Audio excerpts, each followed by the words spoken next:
नमस्कार दोस्तों, मैं actor Manoj R Pandey. Good morning दोस्तों। मैं आप लोगों से कुछ ख़ास बातें शेयर करने आया हूँ। परिस्थिति बहुत नरम है, हालात बहुत ख़राब हैं। कुछ शेयर करूँ उसके पहले मैं एक दलाल के बारे में आपसे कुछ बात करूँगा जो चंद लाइनों में ही ख़त्म हो जाएंगी। दोस्तों, कल मैंने एक लाइव वीडियो देखा जिसमें एक दलाल कह रहा था कि उसने मुझे मेरे लाइव में मैं अपने लाइव में दारू पीकर बोल रहा हूँ। तो मिस्टर दलाल, मैं आपको बता दूं, मनोज आर पांडे न दारू पीता है, न उसे कोई नशा है। इस बात का सबको पता है। तो फेक पब्लिसिटी लेना बिल्कुल बंद कर दो।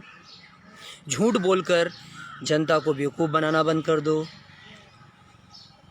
मैं फिर से बता दूं, मनोज आर पांडे न दारू पीता है, न उसे कोई नशा है। इस बात का पूरी इंडस्ट्री को पता है। तो अपने कान में तेल डाल के ध्यान से सुन लो। दोबारा गलत रूमर, गलत बातें मत करना, वरना तुम्हें चढ़ाने वाले तुम्हें चढ़ाकर भाग जाएंगे। और जिस दिन तुम मेरे रूबरू आ गए, उस दिन तुम बढ़िया से कुटा जाओगे, कन्फर्म कुटा जाओगे। और क्या कह रहे थे? हूँ। तो मिस्टर दलाल, मैं हूँ नहीं करता। मैं तुम जैसे दलालों को ना हुमुच देता हूँ और लीद निकल जाती है। ये जो लोग मुझे जानते हैं ना, उन सबको पता है। मैं तुमको नहीं जानता, लेकिन तुमको मैं ये ज़रूर कहूँगा, तुम मुझे पूरी तरह जान लो। क्योंकि जिस दिन तुम मेरे सामने पड़े ना, तुमको मैं कुत्ते की तरह मारूंगा। ये बात याद रखना।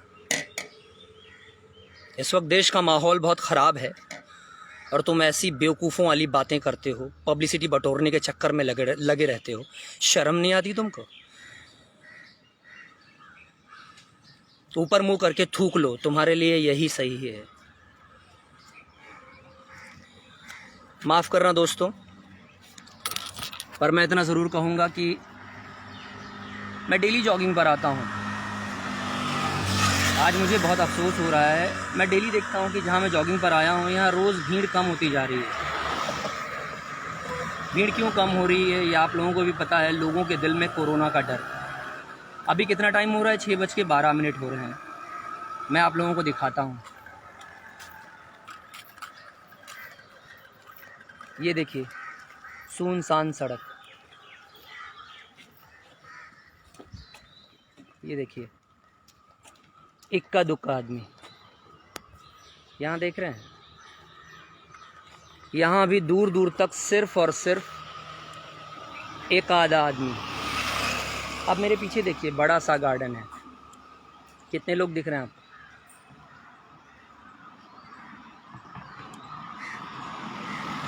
मेरे सामने भी गार्डन है। ये देखिए, कोई नहीं है। दोस्तों, मैं आप लोगों से भी कहूँगा कि जो हम या आप, कोई भी किसी के मरने के बाद जो पिक्स डालते हैं, जो उनकी न्यूज़ डालते हैं, श्रद्धांजलि के लिए ढेर सारी फ़ोटोज़ डालते हैं, वो मत डालिए। क्योंकि रोज़ रोज़ लाशें देख देख कर रोज़ रोज़ लोगों के मरने की खबरें सुन सुनकर लोग डर से गए हैं और डरते हुए जा रहे हैं। तो बिल्कुल, जो मर रहा है वो भी हमारा आपका ही भाई है, जो डर रहा है वो भी हमारा आपका ही भाई है।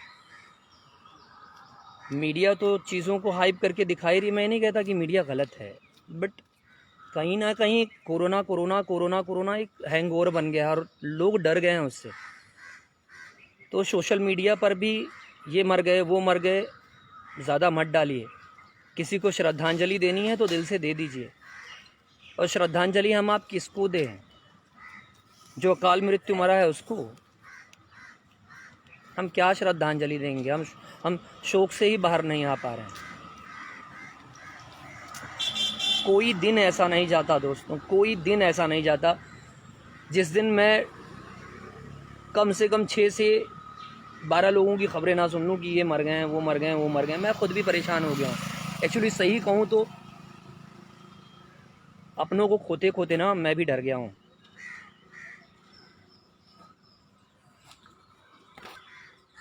ये देखिए, ये गार्डन पूरा भरा रहता था।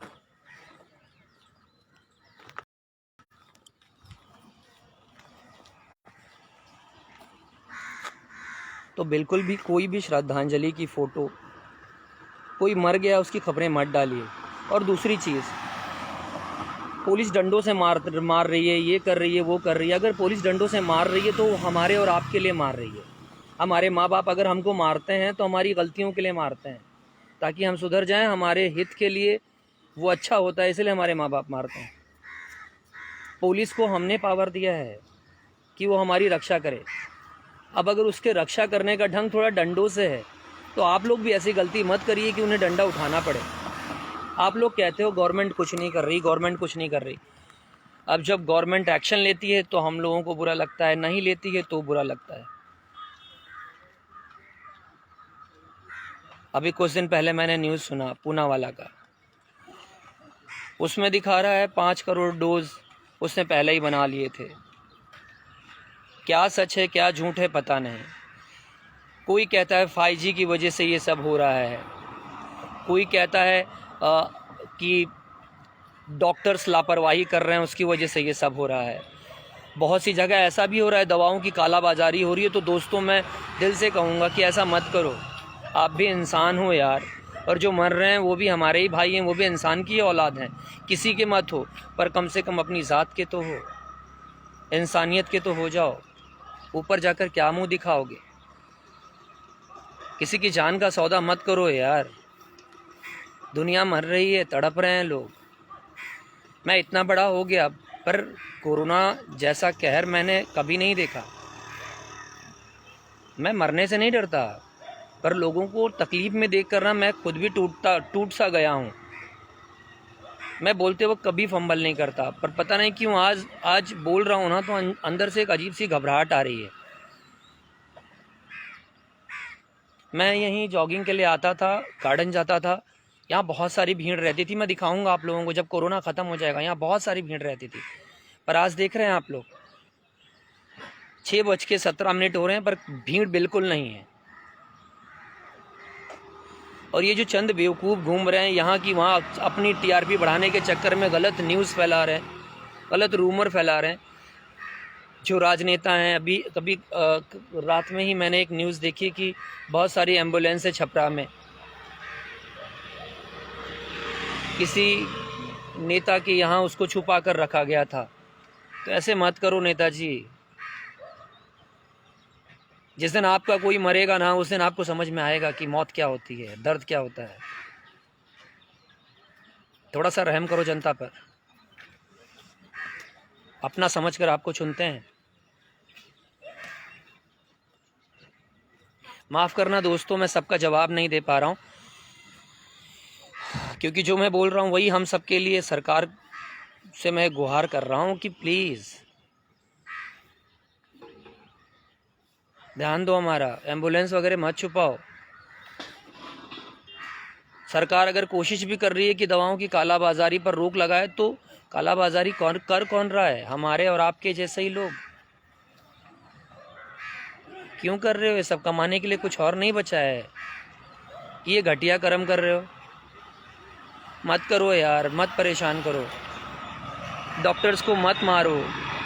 आपको पता है वही नहीं रहेंगे तो कौन देखभाल करेगा? सबसे बुरा तो ये लगता है कि आप बड़ी बड़ी बातें करते हैं, चाहे हमारी तरह बहुत सारे लोग हैं, जितनी जनता है मैं सबके लिए कह रहा हूँ, सब बड़ी बड़ी बातें करते हो, पर जब आपके घर का कोई सदस्य मर जाता है ना, तो बहुत से ऐसे भी लोग हैं जो उसकी डेड बॉडी लेने भी नहीं जाते हैं। एक न्यूज़ मैंने देखी कि एक कर्मचारी है जो हॉस्पिटल का, जो डेड बॉडी को, कोरोना पॉजिटिव डेड बॉडी को घसीट कर लेकर जा रहा है अकेला। ध्यान दीजिएगा, अकेला वो डेड बॉडी को घसीट कर लेकर जा रहा है। लोगों ने उसको न्यूज़ बना दिया कि कर्मचारी उसके साथ दुर्व्यवहार कर रहा है। अरे एक अकेला आदमी उसे घसीट कर नहीं ले जाएगा तो कैसे ले जाएगा? आपके घर का सदस्य मरा है, आप खुद उसे उठाने नहीं जा रहे हैं। अगर वो कर्मचारी हिम्मत जुटाकर उस कोरोना पॉजिटिव इंसान को घसीट कर क्या कैसे भी ले जा रहा है, तो क्या गलत कर रहा है? इसका मतलब आपसे ज़्यादा बड़ा इंसान है वो बिल्कुल गलत नहीं कर रहा है। तो किसी पर तोहमत मत मढ़ो यार, बिल्कुल मत मढ़ो। जो डॉक्टर्स बेचारे कर रहे हैं, वो क्या पता आपके जेब में कितने पैसे हैं किसी को पता होता है? नहीं ना। ऐसे ही उनके हॉस्पिटल में कितनी दवाएं हैं वो सबको बताते घूमेंगे? नहीं पता, नहीं बता सकते ना। तो वो उतने ही मरीज़ को ले सकते हैं जितनी उनकी क्षमता है। ठीक है, 10 में 2-4 होते हैं दुष्ट, बेईमान होते हैं, तो इसका मतलब ये नहीं कि सबको सज़ा दी जाए। और मैं गवर्नमेंट से भी एक हम्बल रिक्वेस्ट करूँगा कि प्लीज़ जो अपनी ड्यूटी, चाहे डॉक्टर हो, कोई भी डिपार्टमेंट का इंसान हो, चाहे डॉक्टर हो, चाहे वकील हो, चाहे इंजीनियर हो, कोई भी हो, XYZ, चाहे पुलिस ऑफिसर्स हो, कोई भी हो, जो अपनी ड्यूटी नहीं निभा सकते कोरोना के टाइम पर, उनको सस्पेंड कर दिया जाए। उनके बदले उनकी भर्ती कर ली जाए, कर दी जाए, जो इस दौरान भी ड्यूटी निभाने के लिए खड़े हैं। अगर आप ड्यूटी नहीं निभा सकते तो आपने कस्में क्यों खाई थी? आप ड्यूटी नहीं निभा सकते तो आप पगार क्यों ले रहे हैं? मैं हम्बल रिक्वेस्ट करूंगा मोदी जी से कि प्लीज़ अपने CM, जितने भी CM हैं सबसे कहूँगा, जितने भी नेता हैं उनसे कहूँगा, जितने भी उच्च अधिकारी हैं उनसे कहूँगा कि ऐसे लोगों को प्लीज़ उनकी नौकरी से हटा दिया जाए जो अपनी नौकरी पर नहीं आ रहे हैं कोरोना के वक्त। उससे अच्छा है जो आना चाहते हैं उनको भर्ती कर दिया जाए ना, कम से कम वो तो सेवा करेंगे। यहाँ बहुत से हॉस्पिटल ऐसे हैं जहाँ डॉक्टर्स ही नहीं है, बेड हैं तो डॉक्टर्स ही नहीं है। तो जो ड्यूटी नहीं करना चाहते उनके पीछे क्यों पड़ना, उनको बैठकर पगार क्यों देना? यहाँ बहुत से ऐसे लोग हैं जो सोशल वर्क कर रहे हैं, बहुत से लोग हैं जो काम करना चाहते हैं, उनको ड्यूटी पर भर्ती कर दें। मैं ज़्यादा नहीं कहूँगा दोस्तों, इतना कहूँगा कटाक्ष मत करिए, कोई नेता किसी के पीछे कटाक्ष मत करो, सब अपनी अपनी ड्यूटी बाखूबी निभा लो, एक दूसरे का साथ दो। अगर हम एकता के साथ नहीं लड़े तो हम इस लड़ाई से नहीं जीत पाएंगे। 5G की वजह से हो रहा है, किसकी वजह से हो रहा है, 50 बातें मत करो। अगर गवर्नमेंट है तो गवर्नमेंट भी तो कुछ कर रही है ना, उसको करने का मौका दो। अगर आप ही हो और आप ही को बार बार कोंचा जाए तो क्या आप कोई काम कर पाते हो? नहीं कर पाते ना। तो गवर्नमेंट को भी बार बार मत कोंचो, करने दो, थोड़ा टाइम दो, समय दो उसको। जनता परेशान हो गई है, जीना चाहते हैं सब।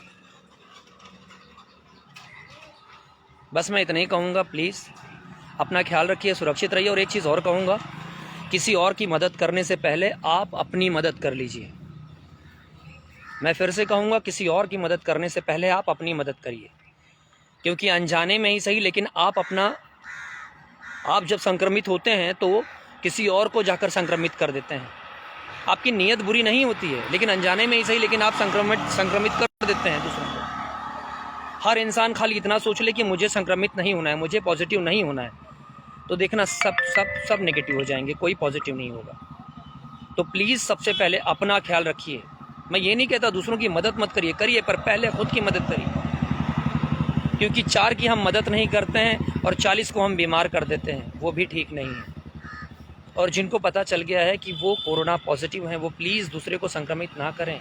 अभी एक न्यूज़ मैंने सुनी, एक गांव में एक बंदा जिसे मालूम था कि वो पॉजिटिव हो गया है, वो गांव में जाकर घूम कर उसने पूरे गांव को सील करवा दिया। गांव के पता नहीं कितने लोगों को कोरोना हो गया। तो ये अच्छा नहीं है कि हम मरें और अपने साथ अपने परिवार को, अपने समाज को, अपने गाँव को, सबको ले डूबें, अपने देश को ले डूबें। इतना तो हम लोग नहीं गिर सकते, इतना हमारा ज़मीर नहीं गिर सकता। बस मैं इतना ही कहूँगा दोस्तों। और प्लीज़ सरकार को मौका दो काम करने का। मैं किसी की तरफ से नहीं बोल रहा, हर पार्टी अगर मिलकर काम करेगी तो ये ज़रूर है कि हम लोग इस बीमारी से जीत जाएंगे। और हाँ, अगर कुछ गलत हो रहा है तो उसकी जांच के लिए हर आदमी ट्वीट कर सकता है, ट्वीट करे, उसको हक है, पर उसको रूमर मत बनाइए, उसको हल्ला मत कीजिए, क्योंकि पब्लिक डर जाती है। हो सकता है कोई दवाएं अच्छी हो और किसी के गलत रूमर की वजह से वो उस अच्छी दवा को ना ले, वो गलत डिसीजन ले ले और वो मर जाए, तो उस पाप से आप खुद को मुक्त कर पाएंगे? नहीं कर पाएंगे ना। तो प्लीज़ दोस्तों, आगे से अपना ख्याल रखिए, इतना ही कहूँगा। मस्त रहिए, स्वस्थ रहिए, तंदुरुस्त रहिए। मैं रहा, आप रहे, तो फिर मुलाकात होगी। क्या पता ये मेरा आखिरी लाइव हो, क्या पता मैं आखिरी बार आप लोगों के सामने आ रहा हूँ, क्या पता हम में से कौन मुझे आखिरी बार देख रहा है। तो अपना ख्याल रखिए। Miss you. मैं रो नहीं सकता बिकॉज़ मैं बहुत स्ट्रांग हूँ, मेरी इम्यूनिटी बहुत स्ट्रांग है। एक बात और कहूँगा मैं जाते जाते, जब आपको गुस्सा आता है तो आप नोट करिए, आप क्या कहते हो, मैं इसे उठाकर पटक दूंगा। जबकि आपके अंदर ताकत कम होती है, फिर भी जब गुस्सा आता है तो आपको लगता है कि आप सामने वाले को मार दोगे, आपकी ताकत डबल हो जाती है। वो है आपकी इम्यूनिटी। जब आप हंसते हो तो आप क्या कहते हो कि मैं बाद में खाना खाऊंगा, अभी भूख नहीं है। इसका मतलब आपको बिना खाना खाए ही आपके अंदर ताकत रहती है। कब? जब आप हंसते हो तब। तो दोस्तों, वो भी इम्यूनिटी है, आपकी ताकत है। पर जब आप उदास रहते हो तब आपको भूख भी नहीं लगती, आपको चक्कर भी आता है, आप कमज़ोर भी फील करते हो। तो याद रखना, टेंशन मत लेना। टेंशन लोगे, कोरोना हावी होगा। खुश रहोगे, उस पर हावी होगे। तो बिल्कुल हंसते रहो, हिम्मत रखो, हम सब जीत जाएंगे, इससे बिल्कुल नहीं हारेंगे। युद्ध कहीं भी होता है तो कुछ तो लॉस होता है, पर कुछ ही लॉस ठीक है, बहुत लॉस ठीक नहीं है। अपना हौसला मत हारना दोस्तों, हंसना और दूसरों को भी हंसाना। मैं नहीं चाहता आप लोग उदास हों, इसीलिए कह रहा हूँ कि कोई भी सोशल मीडिया पर कोई भी ऐसी न्यूज़ मत डालिए जिससे आपके भाई डरे, उन्हें आघात पहुँचे, प्लीज़। क्योंकि जब वो टेंशन में आएंगे तो उनकी इम्यूनिटी कम होगी, जब वो खुश होंगे तो उनकी इम्यूनिटी बढ़ेगी। तो उनको खुश रखिए। Love you.